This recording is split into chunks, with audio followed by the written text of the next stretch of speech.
Assalamualaikum warahmatullahi wabarakatuh.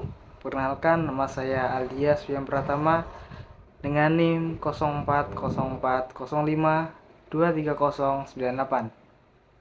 Prodi Ilmu Komunikasi semester 3 kelas 4 UIN Sunan Ampel Surabaya.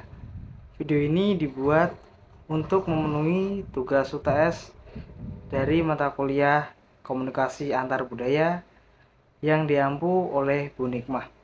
Selanjutnya, mari kita dengarkan pesan yang akan disampaikan oleh beliau. Assalamualaikum, salam komunikasi. Bidang komunikasi dan teknologi komunikasi semakin melesat dengan kemutakhiran dunia digital. Cara berpikir dan perilaku individu juga mengalami penyesuaian dengan kecepatan perkembangan teknologi tersebut. Dampak negatif dan positif juga muncul beriringan dengan lahirnya produk teknologi, karena bagaimanapun teknologi hanyalah sebatas alat atau media.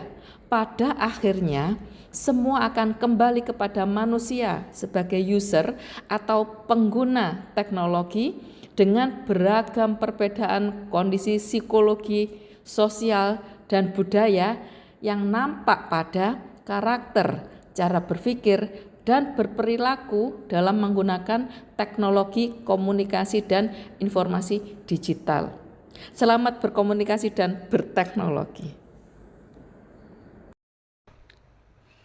Baik, dalam video kali ini saya akan bahas tentang edukasi budaya dalam media komunikasi. Komunikasi antar budaya adalah proses pertukaran pesan antar individu dan kelompok yang berasal dari budaya yang berbeda. Dalam konteks ini, budaya merujuk pada nilai-nilai, keyakinan, kebiasaan, bahasa, dan simbol yang dimiliki oleh kelompok tertentu. Budaya adalah bentuk media komunikasi. Ketika kita berinteraksi, maka otomatis kita berbicara tentang konteks budaya. Contoh konkretnya adalah yang pertama, bahasa. Ketika semua anggota kelas adalah orang Indonesia, maka kita harus menggunakan bahasa Indonesia. Dan ketika kita berada di forum internasional, maka kita diwajibkan untuk menggunakan bahasa Inggris untuk berinteraksi. Yang kedua, etika bersifat relatif. Hanya berlaku di masyarakat tertentu, tetapi tidak mengikat masyarakat lainnya. Contohnya dalam budaya Jepang, kita dianggap tidak sopan ketika makan memakai sendok dan digunakan untuk mengambil lauk. Tetapi kita akan dianggap lebih sopan saat memakai sumpit yang digunakan untuk mengambil lauk dan nasi. Yang ketiga, bangsa yang berbeda mendefinisikan konsep yang berbeda pula. Walaupun Indonesia dan Jepang merupakan negara yang berada di benua yang sama, tetapi perbedaan budaya tetap terlihat. Contohnya tentang kesopanan, yaitu ada dua perbedaan budaya antara negara Indonesia dan juga Jepang dalam mengisyaratkan makna tertentu sebagai bentuk komunikasi. Di Indonesia sendiri, saat bertamu sebagai bentuk cara menghormati tuan rumah, maka alangkah baiknya makanan yang telah disajikan harus dihabiskan. Berbeda dengan budaya Jepang, memiliki makna sebagai orang yang rakus ketika menghabiskan makanan yang dihidangkan oleh tuan rumah.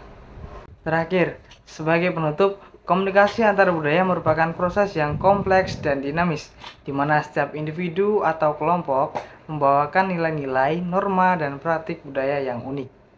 Interaksi antar budaya menuntut kita untuk memahami perbedaan-perbedaan tersebut, baik dalam hal bahasa, etika, maupun makna di balik tindakan dan simbol. Misalnya, perbedaan dalam cara berbicara, menggunakan alat makan, atau cara menghormati tuan rumah dalam dua budaya, seperti di Indonesia dan di Jepang, menunjukkan bahwa budaya memainkan peran penting dalam komunikasi sehari-hari. Dengan menghargai dan memahami perbedaan-perbedaan ini, kita dapat berinteraksi dengan lebih efektif, menghindari kesalahpahaman, dan membangun hubungan yang lebih harmonis dalam konteks global. Sekian, terima kasih.